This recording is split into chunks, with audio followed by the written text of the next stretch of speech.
Thank you. Hello.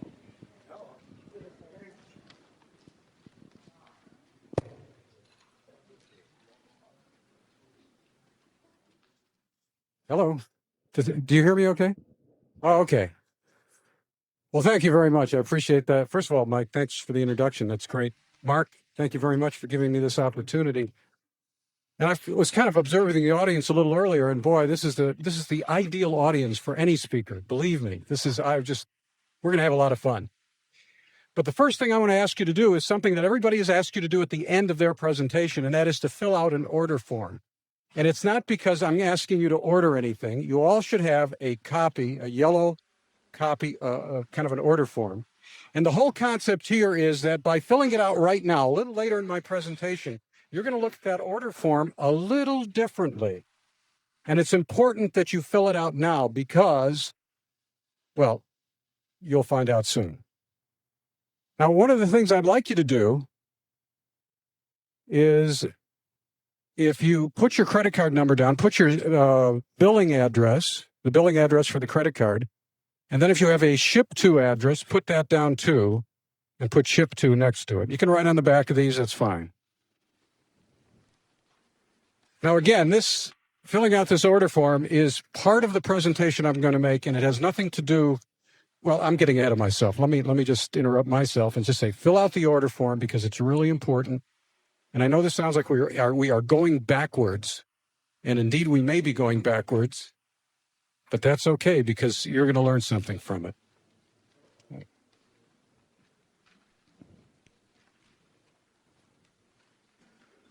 Is there anybody that doesn't have that yellow form?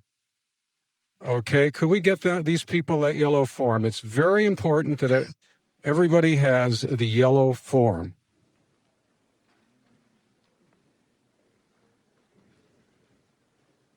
Okay, are we all set? Please fill it out.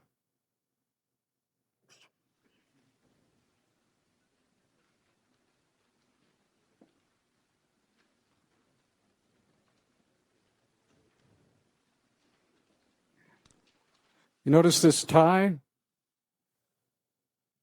Yeah, thank you. This was designed by Jerry Garcia before he died. I'm sorry? Yours too. Okay, well, will those people in the white coats remove this guy quickly?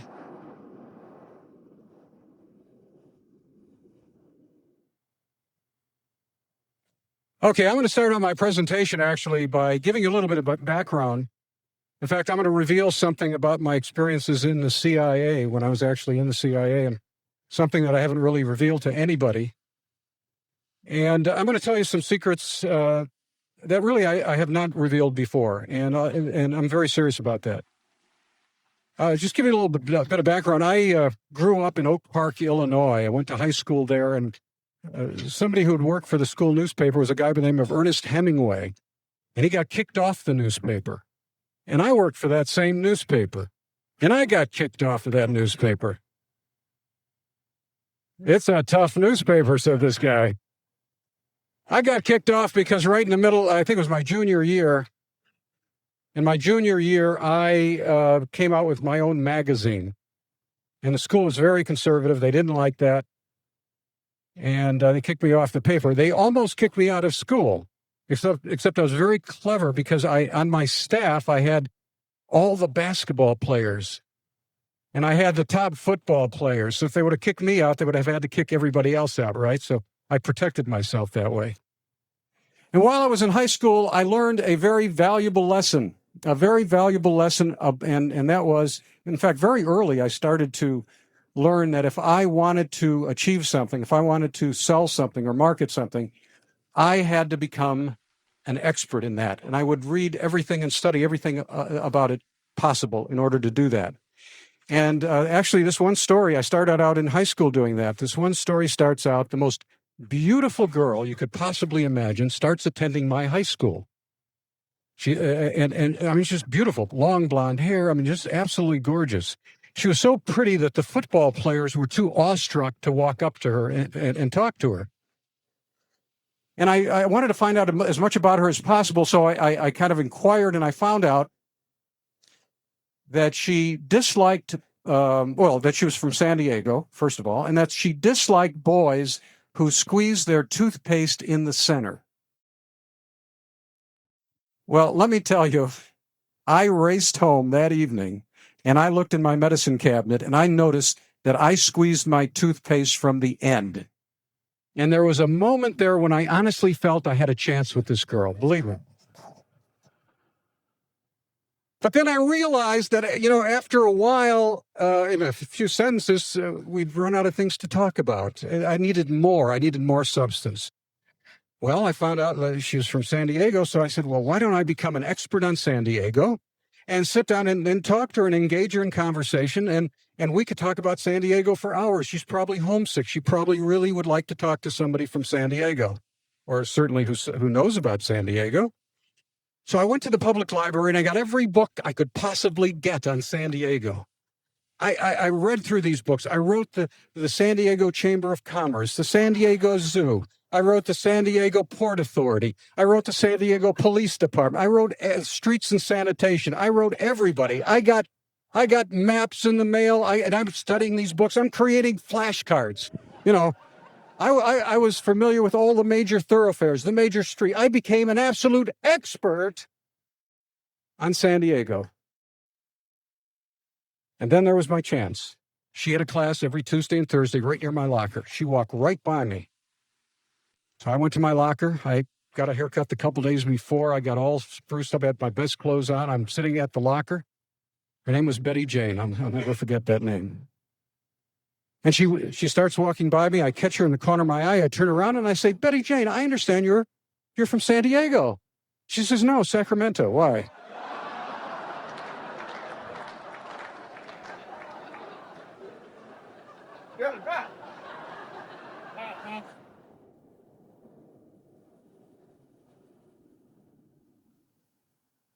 But I learned from that experience to become an expert. And from then on, and and you'll see as we get along, I became expert in a lot of different things. Well, then I graduated high school and I went to the University of Miami down in Florida. And I wanted to go to, I wanted to go to the University of Illinois and study journalism. And my dad said, that's fine. I'd rather have you study engineering at the University of Illinois. And I said, no, Dad, I really want to do journalism. I love to write. So I went down to Miami for a little vacation before I went to college, and I saw how the weather in Miami sure beats Illinois, and they allowed cars there. They didn't allow freshmen to have cars in Illinois, and so I called up my dad from Florida, and I said, Dad, if I take electrical engineering in Miami, would that be okay? And he said, well, yeah, that's okay. So I did. I took electrical engineering, finished about 3.5 semesters of electrical engineering. That's a tough course to take, by the way. That is a really tough course. And I finished after 3.5 years, and I had 1 semester to go. And I also, incidentally, was in ROTC, Reserve Officer Training Corps. That meant that I've been training for 3.5 years. And when I graduated, I was to go into the U.S. Army as a second lieutenant and serve 2 years, or actually 2 or 3 years as a second lieutenant, as an officer. Well, I get a draft notice from my draft board back in Oak Park. And it says, Mr. Sugarman, you are to report. They've just put up the Berlin Wall. We're calling up a lot of troops. And I wrote back and I says, hey, guys, you don't have to call me because we got 1 more semester left and I'll be a second lieutenant. I've been studying ROTC and I'm going to be an electrical engineer. Give me a 1 month delay, I should say, and I'll join. They said no. I went before the draft board. I tried to appeal it. They said no. They needed people right away. So I joined the Army. I went to basic training, and basic training isn't fun. It was in the middle of winter. It was Fort Carson, Colorado. But they give everybody in the company a test. All of the trainees were given a test. And having been a ham radio operator, they gave you a little code test. Not that they knew that, but I'll give you a little, they say A is this, B is this, C is this, see what you can do. And then they give you a little code test. And of course I got an A because I knew the Morse code at 20 words a minute. And then I just came out of electrical engineering, a very, very tough undergraduate course. I aced that test. I got 100. And then a few days later, after they were looking at the scores, I got called into the general's office, and there were two men in civilian clothes saying to me, "Mr. Sugarman, you're the only one in the company that ever got 100. We'd like to interest you in joining Army intelligence." What does that remind you of? Oxymoron, doesn't it? Yeah. So I said, "What do you mean?" I said, "Well, what we'll do is we'll send you to a special spy school at Fort Holabird, Maryland. And you'll go there for about 3.5 months, and they'll train you how to be a spy, how to spot spies, how to use drop-offs, how to use disguises, all these really neat things." And I said, "Okay, then what?" "Well, then we'll ship you off to some foreign country, teach you the language, probably Germany, because that's where we need you right now. And we'll teach you German, and then you'll be in civilian clothes and able to go around and do your job in a very interesting environment. The only problem is you've got to extend your tour of duty from 2 years to 3 years." I said, "Okay, that's not bad. Look at all the education I'm going to get. Look at all the fun I'm going to have. I'll be in civilian clothes. I hate this uniform. I mean, I love the uniform, mind you, but the same clothes every day. I mean, you women would just absolutely go crazy, I'm sure." So I joined the Army, and sure enough, I went to Fort Holabird. I learned how to be an agent. I then went to Germany, and they gave me this intensive course, and I became very fluent in German. You could not tell I was an American. I used to dress like a German. I used to act like a German. They really got you acting and so forth. And then there were times I was assigned to the CIA. They needed some help, and the Army was very happy to provide my services to them. Later on, after I finished with the Army, I joined the CIA because it turned out, through a coincidence, I was involved in a major deal, and I had to continue my intelligence activity. But while I was with the CIA, actually, while I was with the Army and working for the CIA, my job back then, and I'm going to reveal this for the first time, my job back then was escorting Russian defectors. There weren't that many. Whenever they would defect, they had a lot of information, and they had to be debriefed. But while they were being debriefed, and sometimes these debriefings took 2-3 weeks, I had to accompany them 12 hours a day. I had a weapon, and they were given an allowance of a couple $100, and they were allowed to go anywhere they wanted as long as I was with them to protect them, because obviously they had valuable information, and there could be a Russian agent out there ready to really let them have it. So they had this complete freedom. Guess where they went every night? They went to the strip clubs. Frankfurt was known for strip clubs. And every night they would go there, and they went to every one of them. And every night I would, that's part of the reason that to this day I have never gone to a strip club after that. And when we would walk in, everybody would be running up to us. "Oh, Mr. Sugarman, come on, let's take your friends. Let's bring them over to the bar. Let's real close." I mean, they gave me such a welcome you wouldn't believe. And then I had somebody else I was assigned to, but they were kind of normal. And then one day, shortly thereafter, I had some dear friends from college stop by Frankfurt. And they said, "Joe, we heard about all these strip clubs in Frankfurt. Let's go." I said, "No, you don't want to go to those strip clubs." Huh? No, really, you don't want to go to these clubs. I'm telling you that they're dangerous. Oh, come on, Joe. We heard so much about it. Come on with us. Show us. Okay. We walk into the club. Everybody comes running up. "Oh, Joe, come on. These are your friends. Go ahead. Put them."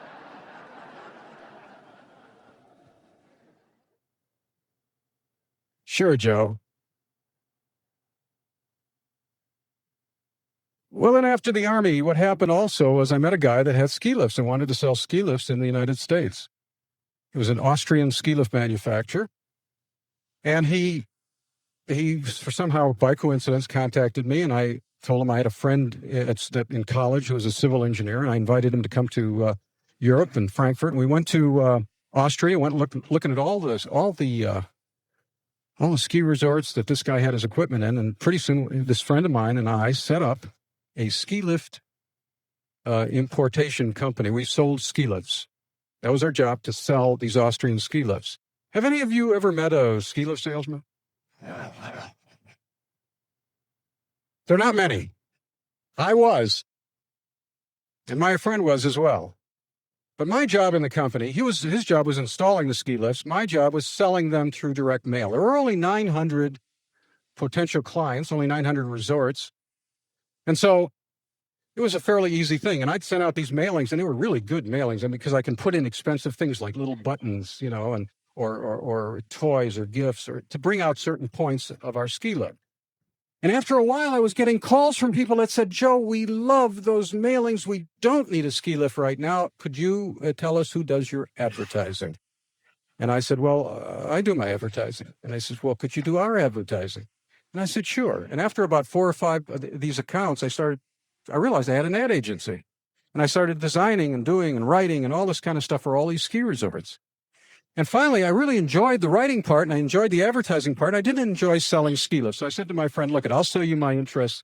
You go out and sell the ski lifts. I'm going to start an ad agency. And that's how I actually started doing an ad agency. I had all these ski resort accounts. And then after I had those, I started getting a lot of Chicago politicians. Through a coincidence, somebody came to me, and I did their campaign, and they won, and all the other politicians wanted me to do their campaign. And so pretty soon I had, must have been a half a dozen politicians for whom I was doing campaigns. I had the most enviable track record. 85% of my candidates won. Now, unfortunately, 50% of those went to prison. But see, now that's Chicago politics. I mean, it's nothing to do with. So then one day somebody, I was one day looking through a magazine, Business Week, and it sir?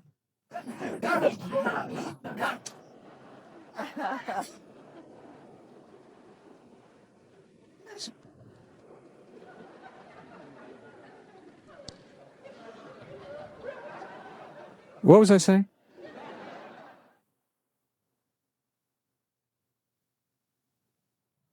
I was looking through Business Week. Thank you. I was looking through Business Week, and I saw this little article about this pocket calculator. It actually didn't fit quite in your pocket, but it was small enough to almost fit in your coat pocket. And it said it added, subtracted, multiplied, and divided. And a company by the name of Craig Corporation was going to introduce this product for $240. This was back in 1971. So I said, wow, this seems like a great product. I had at that time an electronics mail order company guy he sold a lot of tapes and cassettes and stuff like that. And I thought this would be a good product for him because he did sell some electronics. So I presented the product to him, and he says, hey, who would buy something that would add, subtract, multiply, and divide when you can do it in your head and pay $240? And I said, well, I think it's a good item. So he says, well, why don't you do it yourself? So I says, yeah, that's not a bad idea. So I go home and I call up the manufacturer, and he comes over. Actually, I was in my home. He came over to my home, and he said, we're having a big problem selling this product. It's sitting on the shelves of stores, and it's with a price of $240. And when it's shown, people just laugh. Who's going to pay $240 for something that did that? I says, well, I love gadgets. Let me take this product and let me make let me do a test. And so I went out and I borrowed some money from a lot of my friends because I really couldn't afford to do this. And I borrowed a bunch of money. I think it was like $12,000. And I sent out a big mailing, and I tested 10 different mailing lists and sent out the mailing and sent out this flyer I created, a nice letter. And I lost half the money. As a matter of fact, there were 2 lists that did very well, actually. If I'd only mailed to those 2 lists, I would have done very well. But it turned out that there were 8 other lists that just didn't do well at all.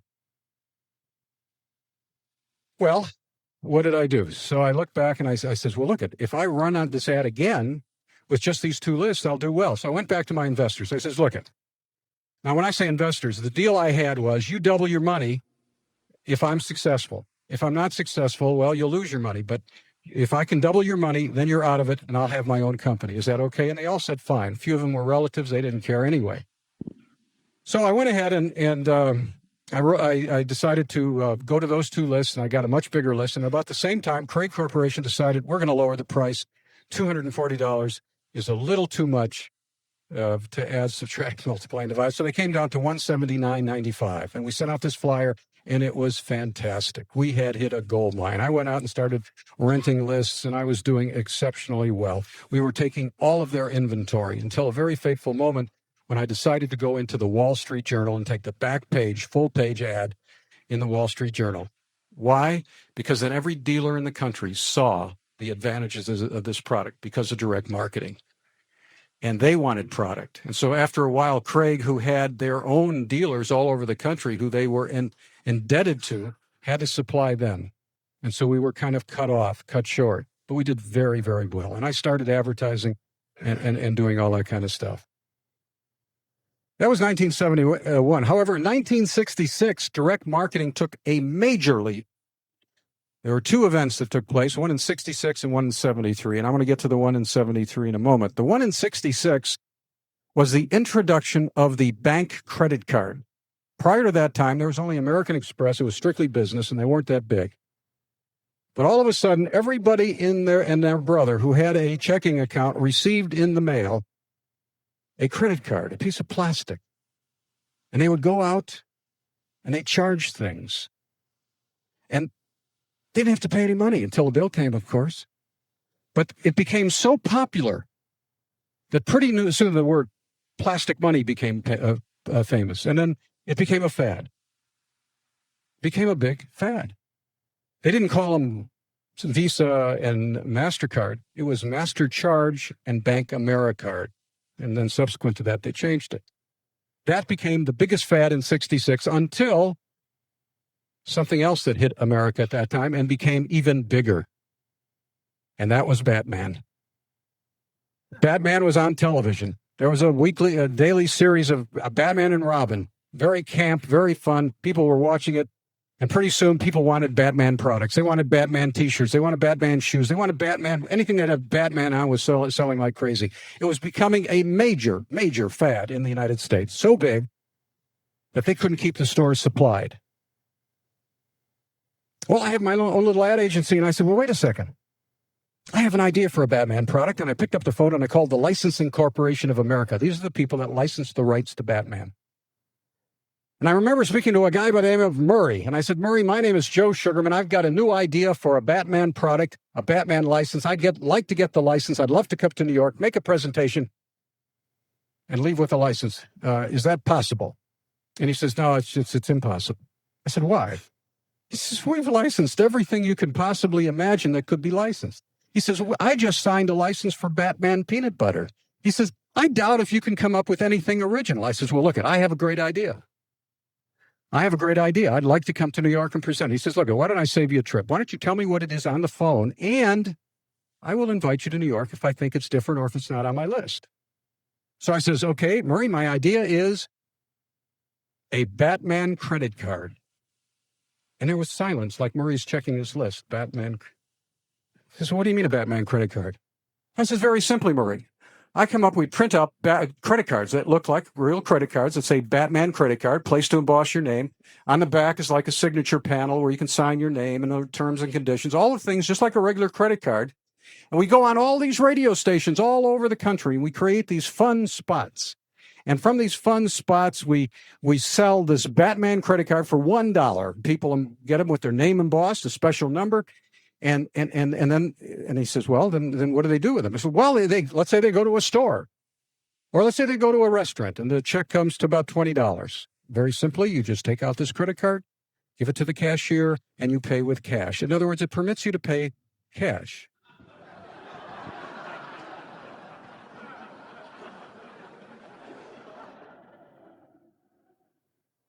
There was a silence. And he says, I don't get it. He says, I don't get it. This doesn't make sense. What you think people are going to... And I said, look, there's more. I said, we sell these things over the radio. We get their orders in the mail. We put their names in a database, and we've got 1 million names to sell every other Batman product that you've licensed. Oh, that sounds like a good idea, says Murray. Yeah, why don't you come to New York? That's interesting. So I fly to New York. It took me a couple days to make the presentation. Fly to New York, and I walk into the lobby of Licensing Corporation Bar, and this place is buzzing with people. There are TV reporters coming in and out. Batman had just made the cover of Time magazine. I mean, this was the hottest thing going in America, the phenomena that was taking place with this Batman thing. I sit in the lobby, I wait a few minutes. Murray ushers me into the office, into his office. I go through my presentation. Halfway through, he stops me. He says, Joe, no, we got to show this to the boss. Takes me into a conference room, and there's, he tells me to wait, but then he eventually ushers me into a conference room, and there in the conference room, about 10 people around this table, all men, all in business suits, all with ties, all looking very serious. And I get up in front of them, and remember, I have this little ad agency. It was just me, and I hired outside people to do my work, the work that I couldn't do. And I get up there and I make my complete presentation. I finish, I sit down. The president of Licensing Corporation of America stands up and he said, Mr. Sugarman, that is the most ingenious concept we have ever heard and that I have ever heard in licensing, period. In fact, I can speak for my entire staff. We want to do this with you, but we want to be partners. Now, I paused for a moment. And I'm saying this, wait a second, is this real? First of all, I mean, here I've got this little teeny ad agency, and I've got one of the hottest corporations in the country wanting to go into a joint venture. But it was real. He said, I really would like to do it. I said, well, look, I know that it takes a long time to get all the legal papers worked out, and I know this is a fad, and I know we have to move quickly. I don't want to wait months for you to work up all the legal papers. He said, well, I'll get those papers put together. You'll have them within a week. So I said, okay. I said, I have another question. How many of these cards should I print up? I mean, this is a fad. You're my partner. How many should we print up? And he said, well, I would do 250,000. That's a good number. And I said, yeah, that is a good number. I fly back to Chicago. I'm the most excited guy you could possibly imagine. I am planning on making $1 million. I fly back to Chicago. I go to the largest credit card printer in the country who happened to be in Chicago. Went before this national sales manager and explained to him that I wanted 250,000 Batman credit cards. And he understood because I explained the whole situation to him. I says, look, I told him the whole story. I told him about my presentation. I brought it with me. He got excited. He says, oh, that's great. We'll have these cards for you in 2 months. I says, what? 2 months? He says, yeah, 2 months. That's how long it takes. I says, why? He says, well, it takes 2 weeks to get a printing plate. And then once we got a printing plate, we got all these other banks waiting to get in front of you. So I said, well, what if I went to the plate maker? I knew a little bit about printing. I said, what if I went to the plate maker and got permission to get this plate out within a couple of days? Would you mind? I'll pay for it. So he says, yeah, okay, that's fine. I says, and what if I went to every one of the banks and asked to get ahead of them and explain the situation, make my presentation? Would that be okay with you? He said, hey, that's fine. I'll give you the banks. And he wrote down the names. So sure enough, I went to the plate maker. Within 2 days, they had that plate. I went to every one of the banks. And in fact, the First National Bank loved the idea so much. They said, look, we'll do your data processing. We'll receive the check. We'll enter the name. They were all gung-ho about it. I went to Dressograph Multigraph Corporation. They call themselves now AM Corporation. And they were going to do the embossing. I went to a direct mail company to do the mailing. I had everything all lined up. I even went to a local radio station, cut 6 humorous spots. Everything was working fine. And then I get a call 5 days after I first visited the credit card printer, that my credit cards were rolling off the press. Where do I want them? And I said, gee whiz. I don't have that agreement yet, that contract. I got everything lined up, but I better not deliver them to anybody until I know for sure. I said, could you hold them? And he said, well, we can't hold them. It's not our... I said, well, okay, send them over to my office. Now, I don't know if you know how much 250,000 Batman credit cards, but if you took this entire podium and you stacked them up this high, that would give you an idea. And I'll tell you something, they were very heavy. Now I'm getting a little, anxious. So I pick up the phone and I call Murray in New York, and his secretary answers the phone and says, Murray's very busy. I said, it is an emergency. Would you tell him? And she says, okay, I'll tell him. I wait a half hour, no call from Murray. It's getting late. I leave another emergency message. He knows it's an emergency, but he can't talk to you right now. I call every 15 minutes, and I cannot get a hold of Murray. Murray will not talk to me, and I am now getting concerned. Now, being a proactive guy, I said, I'm going to New York. I'm going to get the contract and pick it up myself. So I fly to New York. I walk into the offices of Licensing Corporation of America. It was 9 o'clock in the morning. The staff had already arrived. And I waited in the lobby for 2 hours. Murray kept me waiting for 2 hours. Finally, Murray steps into the reception room and looked at me, and I could tell something was wrong. He looked very sheepish. And I said, Murray, what's the problem? What's going on? I'm ready to go. I've got a 250,000 Batman credit cards sitting in my office. Well, he says, Joe, I don't know how to tell you this. I says, tell me what? He says, I don't know how to tell you this, Joe. He says, the president of National Periodical Publications doesn't like your idea. And so he doesn't want to go forward with it. I says, well, so what? Who the hell is he? He said, well, you don't understand. He owns the rights to Batman. And because he owns the rights, we just license it. And if he doesn't like the idea, then, hey, we can't do it. So I said, well, Murray, do me a favor. Why don't you set up an appointment for me? They told me I couldn't have Batman credit cards for 2 months. I've got them within a week. I'd like to talk to this gentleman. Would you set up an appointment? He says, sure, Joe, I'll do that. But, well, okay, I'll do that. So sure enough, that afternoon, I had an appointment with the president of National Periodical Publications, the guy that owned the rights to Batman. And as I'm walking into his office, to give you an idea of what type of guy this guy was, as I'm walking into his office, he buzzes his secretary and he says, Murray, would you get me a cigar? Murray walks in, opens a box on the other side of his desk, pulls out a cigar, takes off the wrapper, puts it in his mouth, and lights it. This is the guy I'm going to be dealing with. So I come in, he says, yeah, sit down, kid. So I said, well, I says, I'm sure you've heard the story. And I went through the whole presentation I made. I went through all my ideas. I said, this could really keep Batman going for a long time. You'll be able to sell a lot of products. This could be a wonderful opportunity for you. I said, but let me just make one other comment. I have put every dollar I have in this. I have borrowed money. I owe people.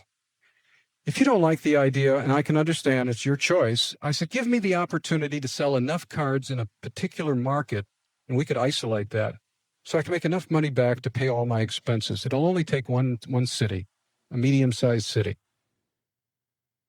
So he says, you through, kid? I says, yeah, I'm through. Okay. He says, I've made $60 million with this Batman thing already. And you want to know something? If I don't like an idea, I don't have to go through with it.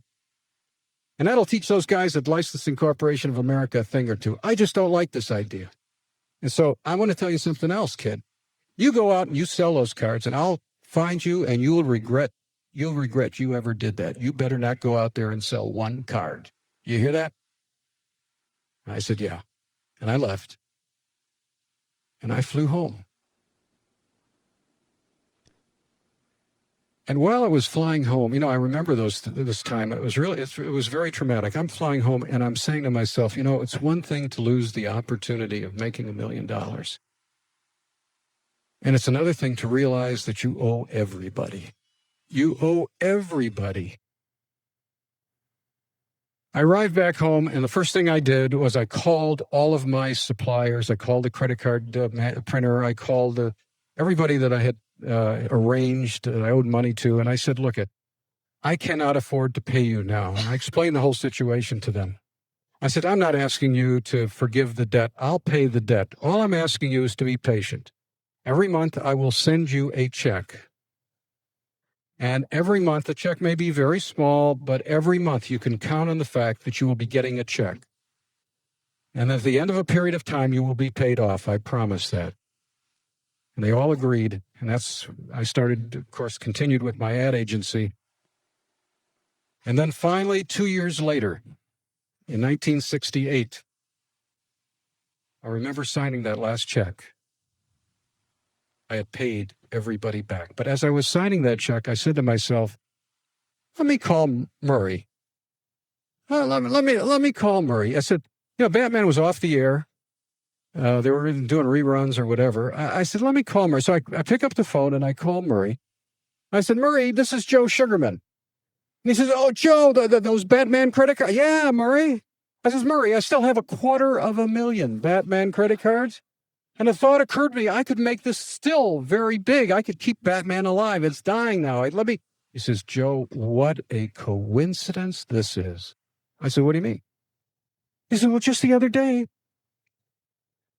National Periodical Publications acquired Licensing Corporation of America. We're all one company.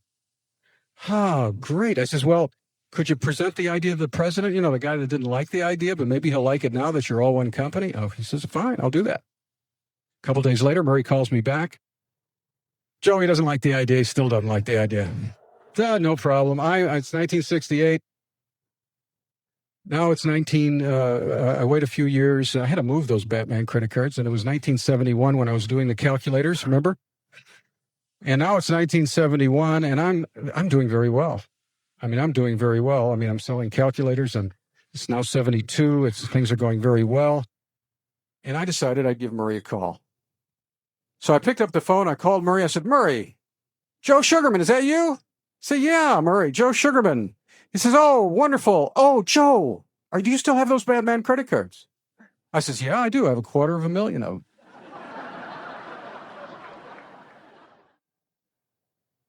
He says, Joe, you wouldn't believe this. Remember the president of Licensing Corporation of America, the guy that loved your idea? I said, yeah, he is now the president of National Periodical Publications. I said, Murray, you're kidding. He says, no, really. So I said, well, maybe I'll get the license. He says, okay, Joe, I'm going to submit it. So a couple days later, Murray calls me back. He says, Joe, he's too new in the job. He doesn't want to upset the old man.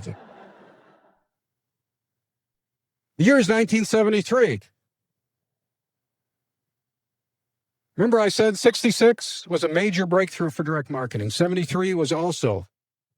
And I'm very fortunate to have been involved in that breakthrough, because what happened was that we were selling calculators, and we got in 72 so many people calling up and saying, look, I need the calculator right away. Please, could you send it? I said, well, we don't have your signed order with your credit card number.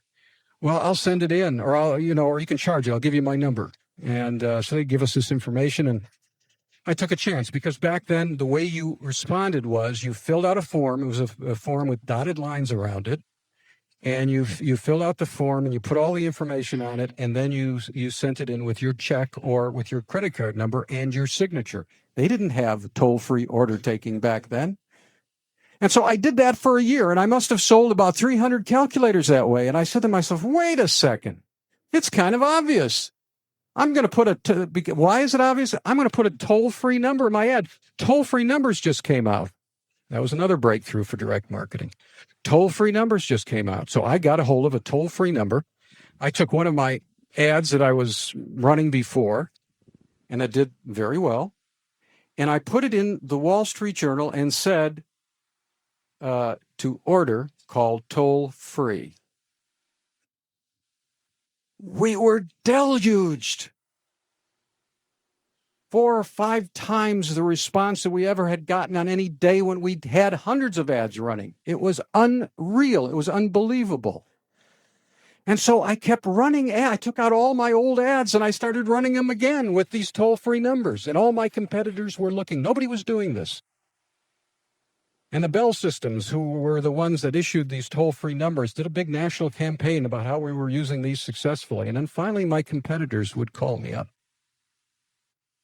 And it was funny. I absolutely always was honest with my competitors. And here was something that was so terrific. I didn't want anybody else to know about it, right? So my competitors would call me up and they'd say, Joe, I bet I see you running those, but I bet you get ripped off a lot. I wasn't getting ripped off at all. I didn't want to lie. I said, you wouldn't believe the rip-off rate.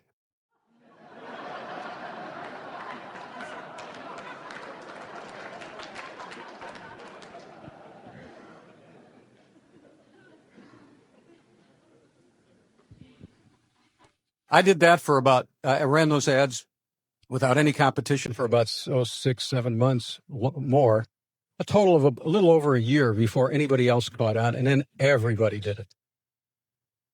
And so that was a major breakthrough. On that date also,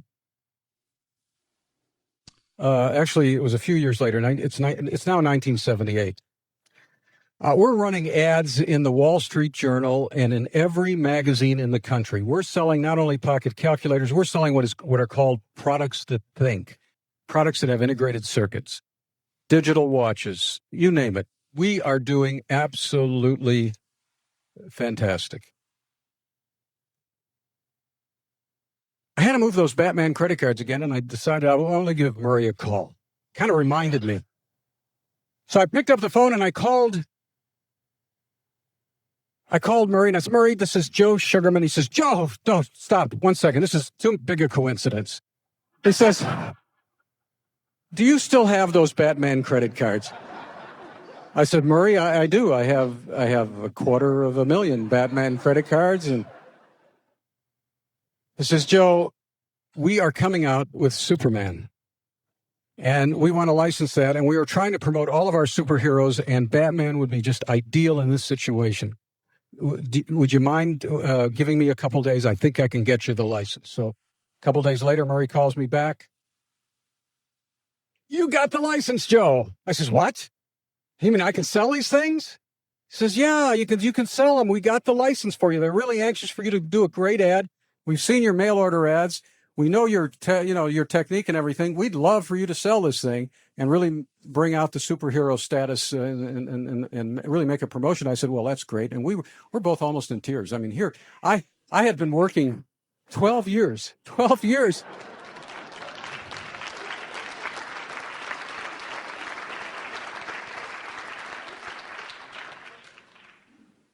I said, Murray, I'm not going to disappoint you. I'm going to write one of the greatest ads. I've written some ads that are spectacular. This one is going to be one of the best ads you've ever seen. I swear it's going to be great.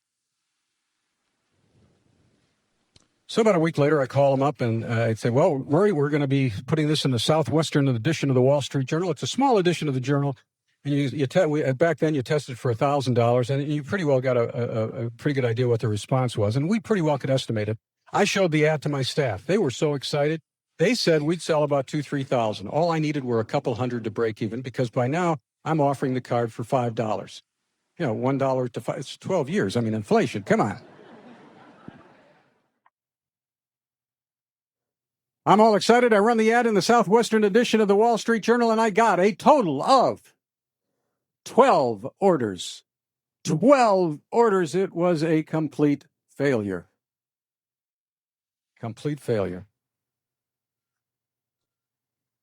Well, life goes on, and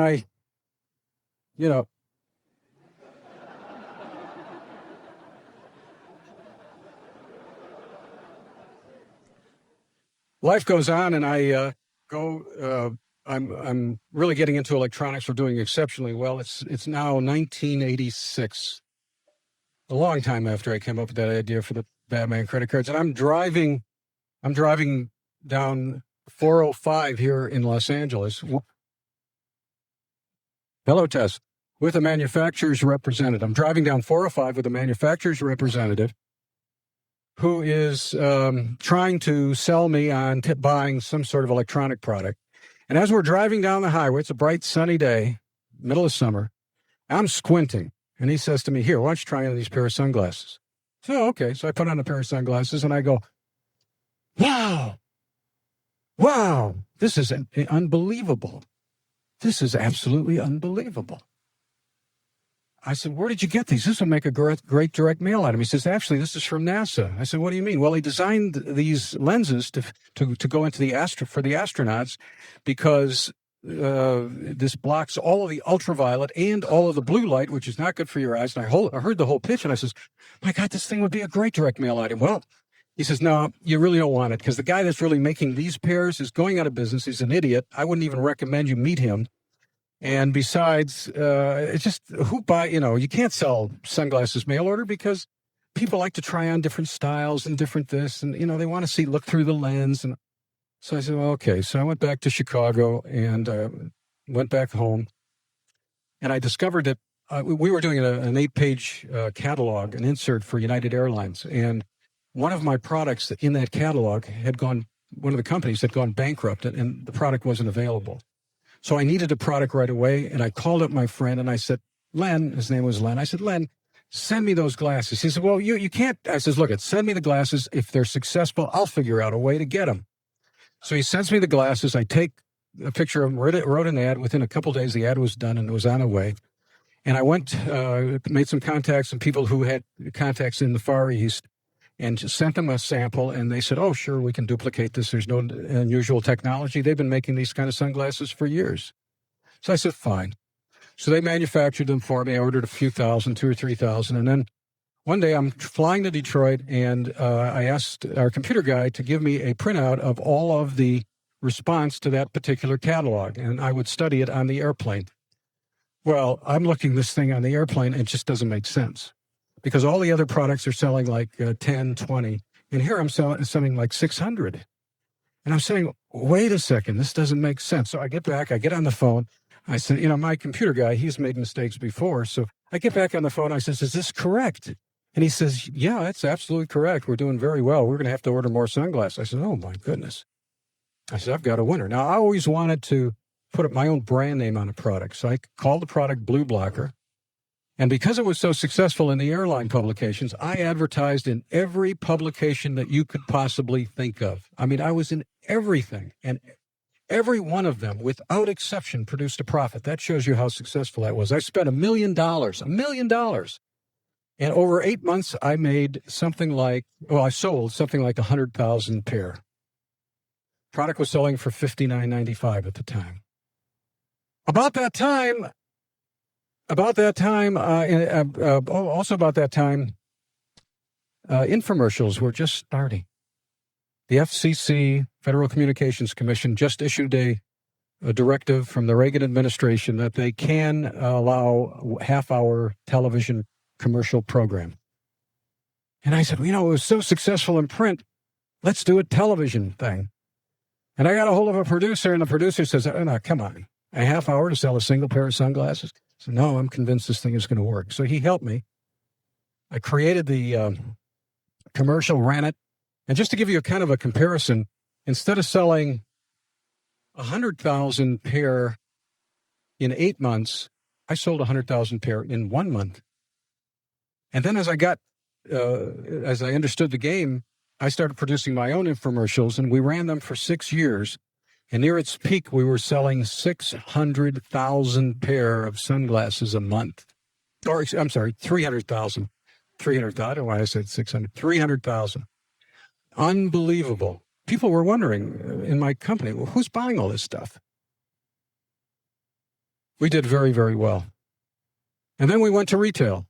They said to you that you sell considerably more at retail, so we went to Walgreens drug chain, and we said, look, we'd like to load these in for Christmas, and we'd like to see how it does. And they said, well, we only want 30,000. I said, why? He said, because, he says, we bought one of your knockoffs, one of the knockoff brands that try to copy you, and we had 30,000 sitting in our shelves, and nobody ever bought them. So I said, well, they'll buy ours. They said, well, we're not interested unless you put them in on consignment, and we'll only take 30,000, and you got to pay the expense of removing them. I said, okay, it's a deal. So I put them in Walgreens, 30,000, and within 48 hours, they were all gone. It was the most successful promotion in Walgreens history.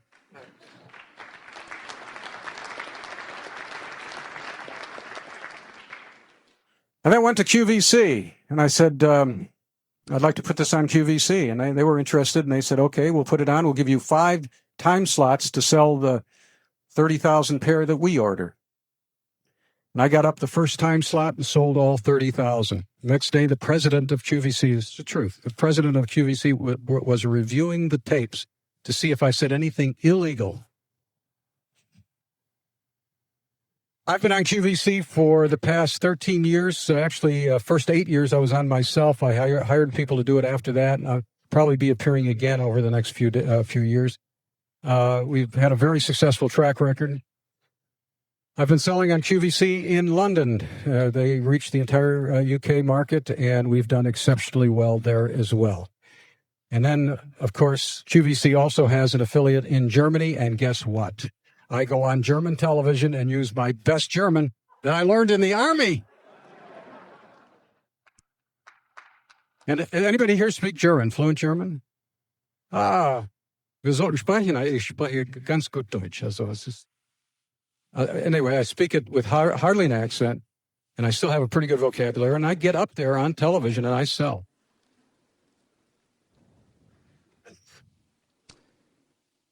It's now the year 2000.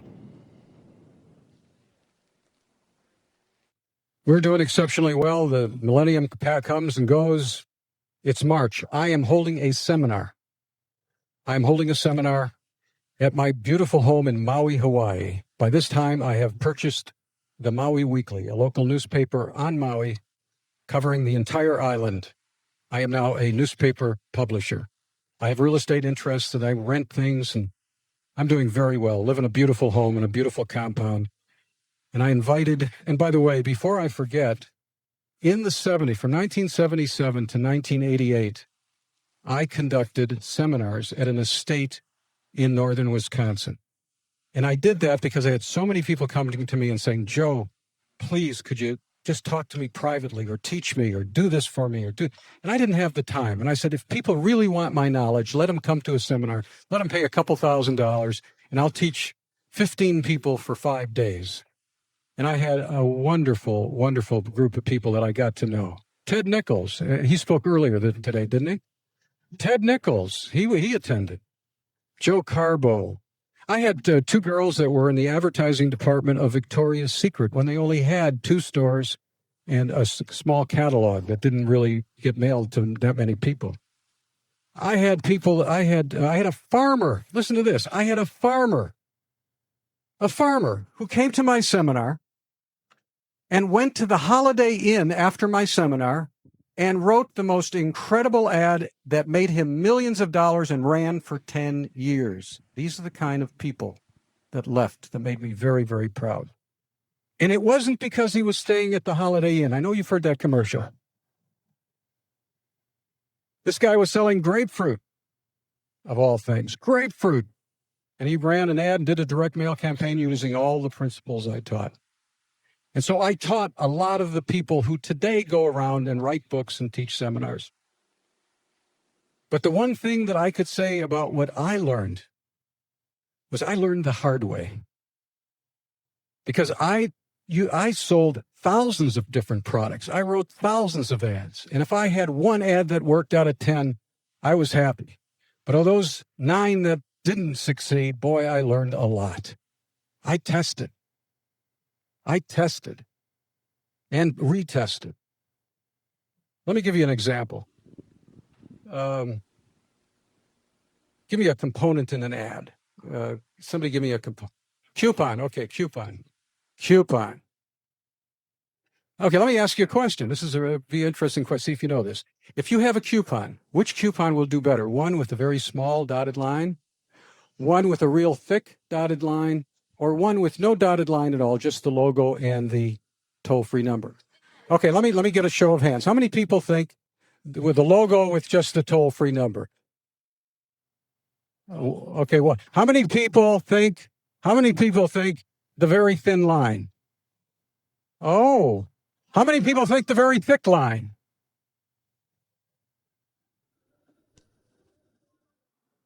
Well, let me tell you a story. Let me tell you a little story that actually may surprise you. Well, actually, it won't surprise you because you're pretty smart people and you know the answer. However,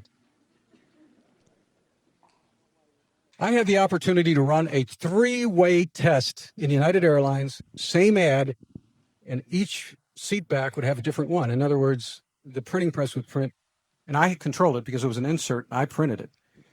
And so I wanted to test that concept. I wanted to see if I could run ads with just my logo and toll-free number. And then the second ad, I had just a small dotted line. And the third ad was all schlocked up. I had a real big, bold dotted line. And then I had right in the spine of the magazine was a dotted line, and it said with an arrow, tear this out and bring it home. And then I had arrows pointing to the coupon. I really made it schlocky. In fact, I was a little embarrassed to run it because after I looked at it, I said, wait a second. Anyway, to make a long story short, I ran those 3 tests, and I received the response, and guess which one won? The really schlocky one. And you want to know something? Not by a small margin. by 30%. By 30%. One of the reasons I gave seminars was because I attended conferences just like this. And I would give my presentation, and then I'd sit in the audience about and listen to some of my peers. And they would start talking about things. 95% of them were true, but 5% were made up, or were not true, or represented something that they felt but was never tested. Ladies and gentlemen, I have tested every element in an ad. I know exactly what works and exactly what doesn't work. And I've done it because, one, through hard knocks, and secondly, because I have tested. And if you have a program, an ad, a concept that you want to sell, I would test every aspect of that concept. You might be amazed. Again, it's now the year 2000. I'm holding one of my first seminars since 1988. It's in Maui, Hawaii. It's in March of 2000. It's a great time of the year there. The whales are out. The weather is always beautiful, but particularly then. And I invite 15 people. And I also invited a gentleman that I got to meet by the name of Dan Kennedy. Now, many of you have heard of Dan Kennedy. Oh, okay. You know Dan Kennedy. And so we go through the seminar, and about halfway through the seminar, Dan Kennedy comes up to me and he says, Joe, you know, about 7, 8 years ago, you gave a Batman credit card to one of my friends. And he had a great time with it. You know, he used to pretend to charge things, and he just had a wonderful time. And then he gave it to his son, who's kind of like a computer geek, and his son put it on eBay and sold it for $400.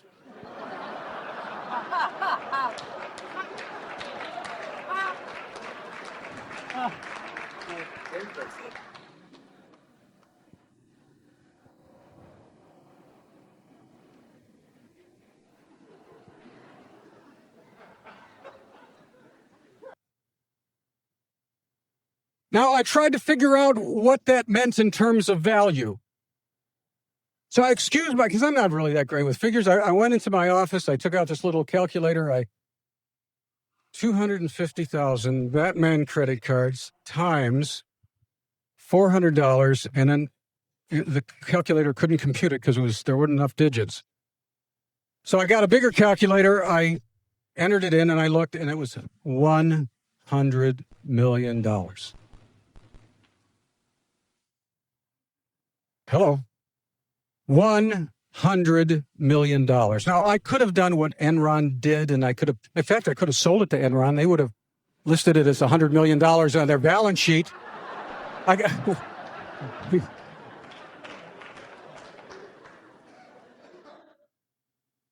But I didn't do that. I didn't do that. What I'm going to do right now is something that, Mark Joyner came up to me and, Murray, is that you?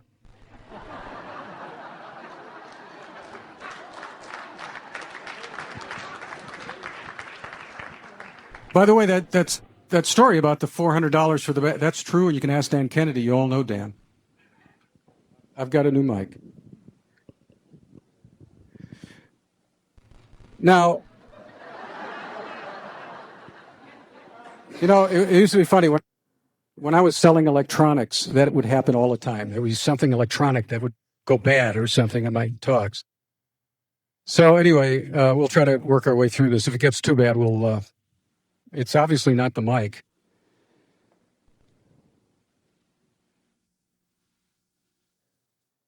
A moment of silence. Oh, yes, I was saying, Mark Joyner said to me, well, if you're going to present your products, present them after you finish at the very end. But I'm not going to do that. I'm going to present them now, and there's a reason for it. And you're going to find out in just a moment. No, you're not.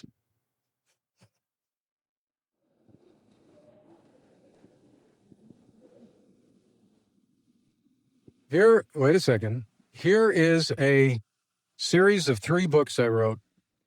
One of them is called The Advertising Secrets of the Written Word, and it's about copywriting. And I don't care what you have heard or what you have seen.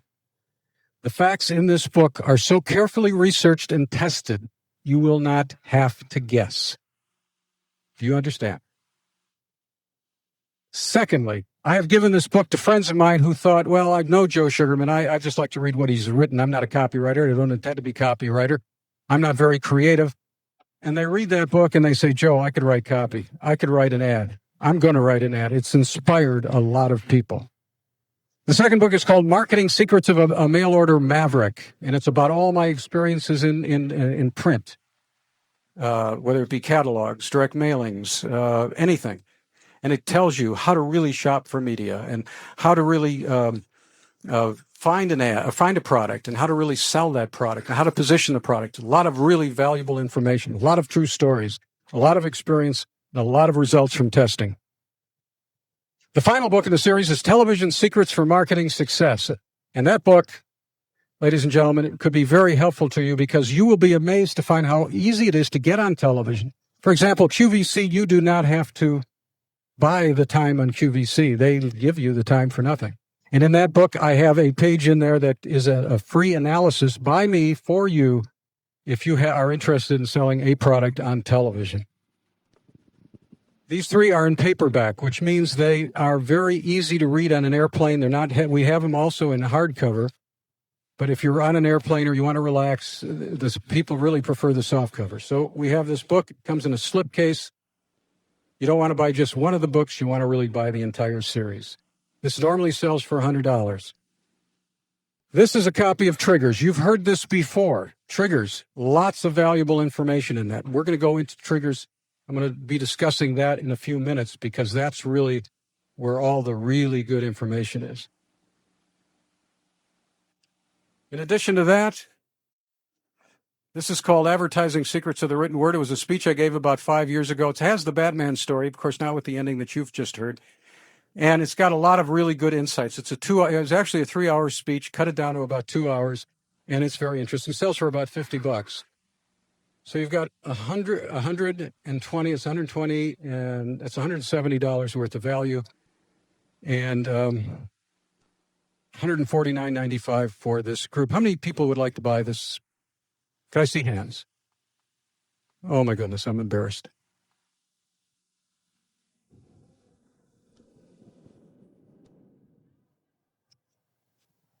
The Batman credit card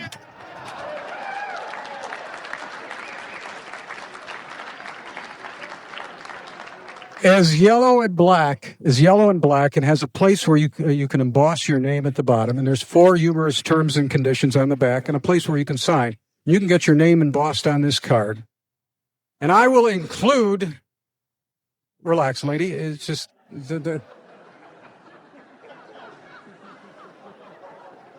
I will include a $400 Batman card, bringing that to $570 in value for just $149.95. How many hands do I see now? A few more. You know, wait a second. Some of you may say, oh, I already have Triggers. Some of you may say, I already have some of Joe's books. Hey, these are the kind of books that if you gave to somebody, a young, up-and-coming individual who really could use that help, would really appreciate. Maybe your library. So this is something that you can be a wonderful gift to give. Pay it forward. You've ever heard that? Pay it forward.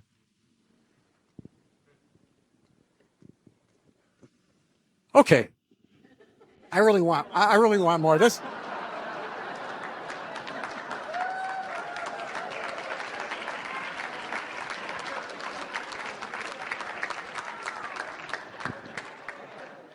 This pair of sunglasses, believe it or not, we have contributed 20,000 pair to all the Afghan Marines and soldiers. And they're wearing this right now. And well, thank you.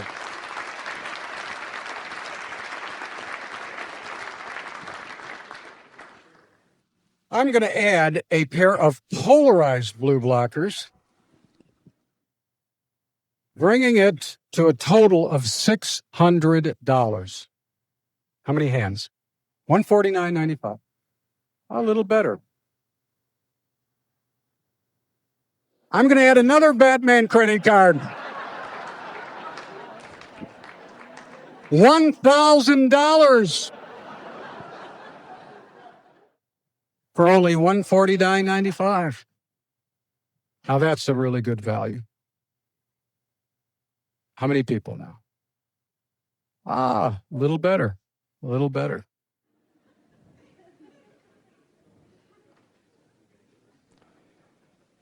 You know, I'm a little concerned, actually. This would be very embarrassing. And I mean this sincerely, that I don't sell more of these packages. So I'll tell you what I'm going to do. You have order forms there, and I'm asking all of you, whether you want to buy this or not, to write the following down.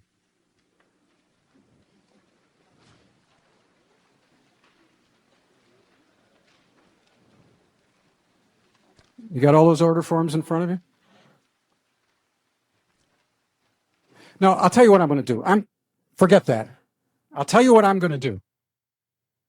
And I want to do this, and it's only going to this offer is only good for 1 minute. And that is, I'll offer this a complete package, this $1,000 complete package for $69.95 plus $5.95 postage and handling. But here's the catch. Number one, you can order as many sets as you want as long as it doesn't exceed 6. So if you want to order 2 or 3, put the number 3, circle it, and then hand it in. Number 2, if you live out of this country, we will just charge you for whatever the postage and handling is. Typically, the postage and handling is $5.95 for the U.S. And the final criteria is this, and this is the catch. I have a stopwatch here. I'm going to give you 1 minute to make up your mind, and then the offer is over, because I have never, ever offered it for this price. Never.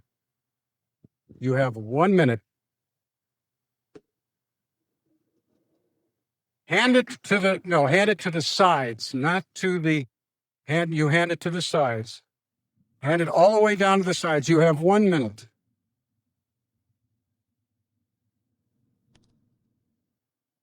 No, down to that end. That end. 1 minute. I don't care if you did not fill it out as I had instructed you before and you want to get the set. You cannot get it if we do not have this within 1 minute.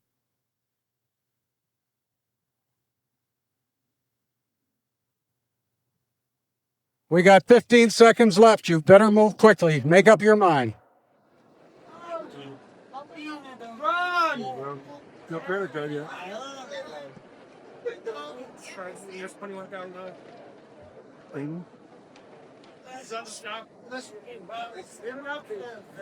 Five.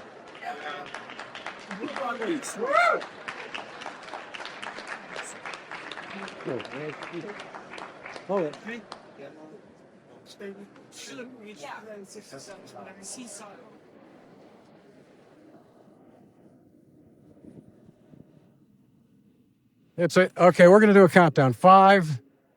You can give it to that young lady, the young ladies that are collecting them. 5, 4.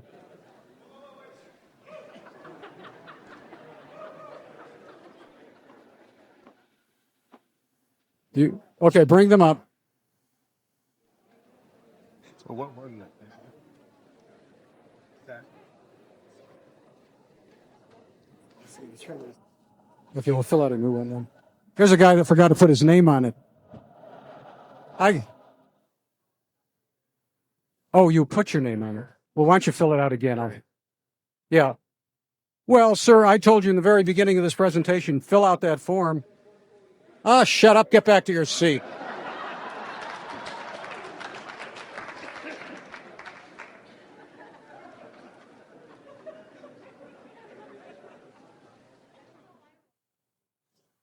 Ladies and gentlemen, you have just experienced psychological triggers.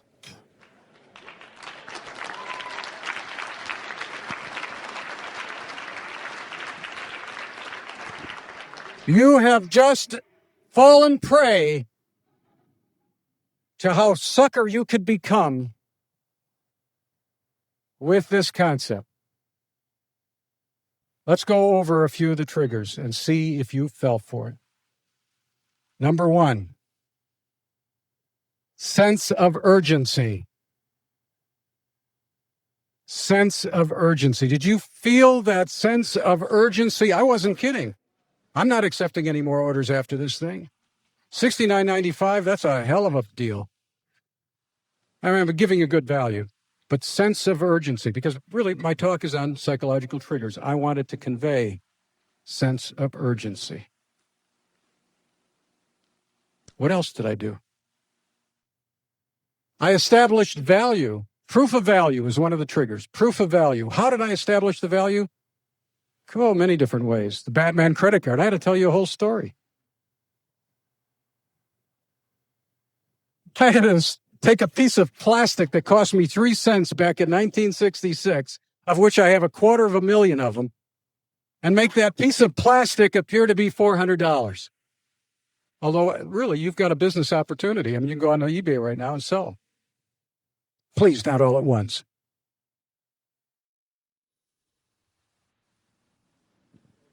Storytelling. That is a very powerful concept. Storytelling.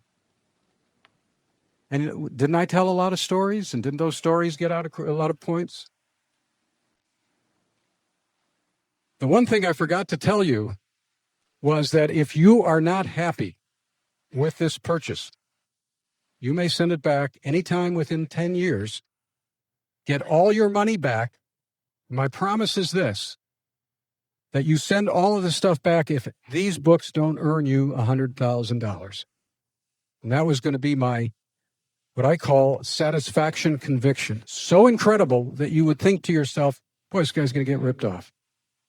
Anytime within 10 years, you're not happy with this purchase, you get it back. That's called satisfaction conviction. What was my upsell? Have you ever heard that term? Upsell is when you, for example, in infomercials, when you sell something and the person calls up to place the order, you have something else to offer them. It's called an upsell. What was my upsell? Quantity. You see, I gave this similar talk when I first came out with the book Triggers. I spoke. What happened was I spoke to a group of in 5 cities to a group of business people. And the first one was New York, and I would get before the group and I pitched the book, and I'd sell 20% of the audience my book Triggers. And I said, wait a second. This doesn't make sense. I should be selling more books. Let me start using triggers. And so I started using the technique, and by the time I reached the 5th speech, I was selling 80% of the audience, and I was selling them a package of $100. Basically what you see there.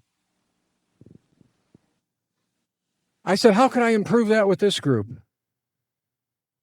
How could I improve 80%? Could I do 120%? And I said, yes, I can, if I have people order more than one. Think about it.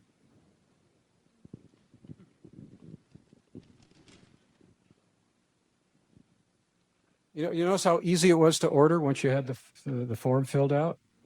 That was another little technique. You filled out the form. All you had to do is hand it in. Greed, another psychological trigger, and you felt those pangs. Here you thought you were going to have to pay $149, and all of a sudden $69.95. Wow. And what is greed? It's an emotional reaction.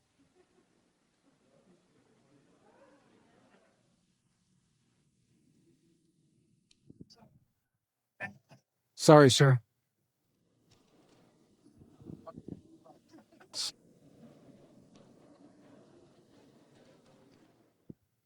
I paid him to do that. No, I'm serious. I will not take another order. The other thing, the other triggers, and they form the basis of a presentation, are honesty, integrity, credibility, and authority. And they're all in the book, by the way. You felt I was honest, didn't you? Because I paid back all of those people that I owed. You felt that I had integrity from what I said and what I talked about, credibility. One of the things that I talked about was the part of the presentation was hope, the hope that you get these books and you'll know the truth about writing copy. You'll know what works and what doesn't. You'll be able to take this material and write great ads. And believe me, you will. Somebody asked me a couple days ago, I was being interviewed, and they said, what is your greatest accomplishment in your opinion? And I said, the fact that I have helped so many people realize their dreams. People also have the desire to collect, another trigger. You don't realize this, but people collect blue blockers, they collect watches, they collect, you name it, they collect them. And so if you sold somebody something, don't think you can't sell them the same product in a different variation. And of course, put it in a slipcase so that they feel it's kind of funny getting a slipcase in one book when they could fill that slipcase up with 2 more books. Curiosity. I'll give you another one. Where you raise an objection and then you resolve it. Every good salesman, every good advertisement, if you see something wrong with a product or service that you're selling, you raise the objection first in the mind of the prospect, and then you resolve it. Now, I raised a few issues. What problems did I raise here right up front? I said, hey, you may already have these books, but hey, why don't you pay it forward? See how I resolved that little obstacle? Exclusivity. By the way, if that gentleman would like my books, you can go to Amazon.com. They're all on there. And if you do go there and you enjoy what you get and you read the books, you really like them, I'd appreciate really a recommendation from everybody here. Exclusivity. I forgot to mention this. Triggers. The books that you will be getting are all numbered and autographed. They're limited edition.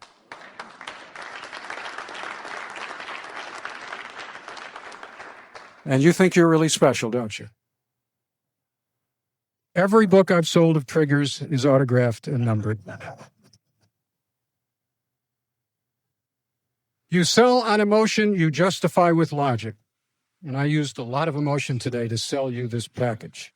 But I also used a lot of logic to justify why you should buy it. Do I have any time for questions? Anybody? Who's the boss here? Do you want to stop? Okay. I will, let me just, there was one person who I came up to me and asked me one question. So let me answer that. Where's that gentleman? Would you get up in the middle of the thing, get a hold of a microphone and ask me that question? And then, what's that? 5 minutes. Okay. Just ask me this one question. As we all wait in suspense. But it's an interesting question. I'd like to answer it for everybody.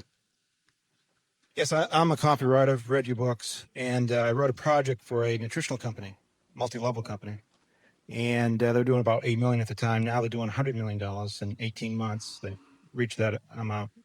And all of a sudden they're on the FDA and FTC's radar screen.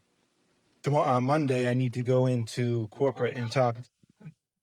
Okay, I'll tell you. Let me tell you what he just said.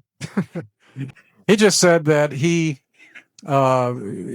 this company, this multi-level company, was doing $8 million.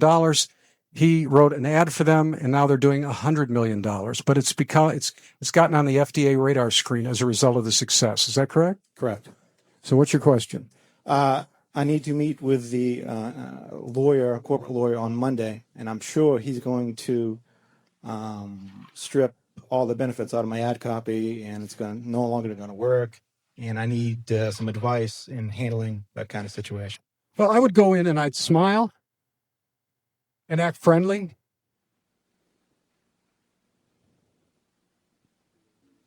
That's it?